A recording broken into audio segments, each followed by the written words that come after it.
Bharatiya Janata party દ્વારા લોહ પુરુષ સરદાર વલ્લભભાઈ પટેલની 150મી જન્મજયંતિ નિમિત્તે રાજ્યભરમાં ચાલી રહેલી ઉજવણીના ભાગરૂપે અમદાવાદ શહેર ભાજપ કાર્યાલય ખાતે એક પ્રેસ કોન્ફરન્સનું આયોજન કરવામાં આવ્યું હતું। પૂર્વ અમદાવાદ લોકસભાના સાંસદ હસમુખ પટેલે વિગતો આપી હતી। રાજ્યમાં દરેક વિધાનસભા મુજબ આશરે 5 થી 8 કિલોમીટરની એકતા માર્ચ પદયાત્રાનું આયોજન કરવામાં આવ્યું છે, જેમાં અમદાવાદમાં તારીખ 9 નવેમ્બરથી 22 નવેમ્બર સુધી વિધાનસભા સહ એકતા માર્ચનું આયોજન કરવામાં આવ્યું છે। દરેક એકતા માર્ચમાં તે વિધાનસભામાં આવતા વિવિધ સમાજના આગેવાનો 150 થી વધુ યુવાનો તેમજ ભારતીય જનતા પાર્ટીના કાર્યકર્તાઓ મોટી સંખ્યામાં જોડાશે।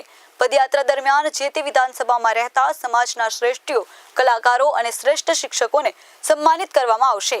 સાંસદ હસમુખ પટેલના જણાવ્યા મુજબ સરદાર વલ્લભભાઈ પટેલના વતન કરમસદ ખાતે યોજાનારી પદયાત્રામાં પ્રધાનમંત્રી નરેન્દ્ર મોદી પણ ઉપસ્થિત રહે તેવી શક્યતા છે। ભારત સરકારે સરદાર પટેલ એટ 150 પદયાત્રાનું આયોજન સમગ્ર દેશમાં કર્યું છે।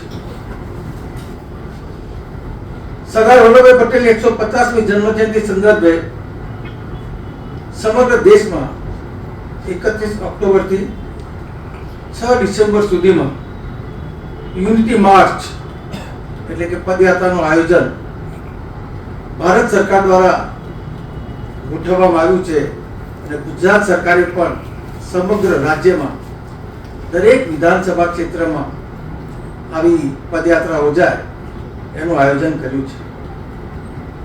ગુજરાતની વાત કરીએ અને વિશેષ કરીને અમદાવાદમાં તો 8 તારીખથી લઈને 20 નવેમ્બર સુધીમાં અમદાવાદ મહાનગરમાં બધી જ વિધાનસભા 16 વિધાનસભામાં આ પદયાત્રાનું આયોજન કરવાનું નક્કી થયું છે।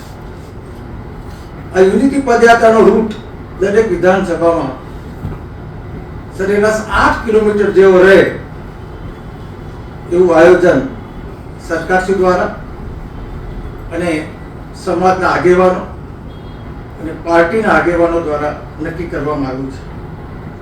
આ યુનિટી પદયાત્રામાં 2500 જેટલા ઓછામાં ઓછા નાગરિકો જોડાય અને સરદાર સાહેબનો સંદેશો જન જન સુધી પહોંચે એ દિશાના પ્રયત્નો સરકાર દ્વારા અને સંગઠન દ્વારા થવાના છે।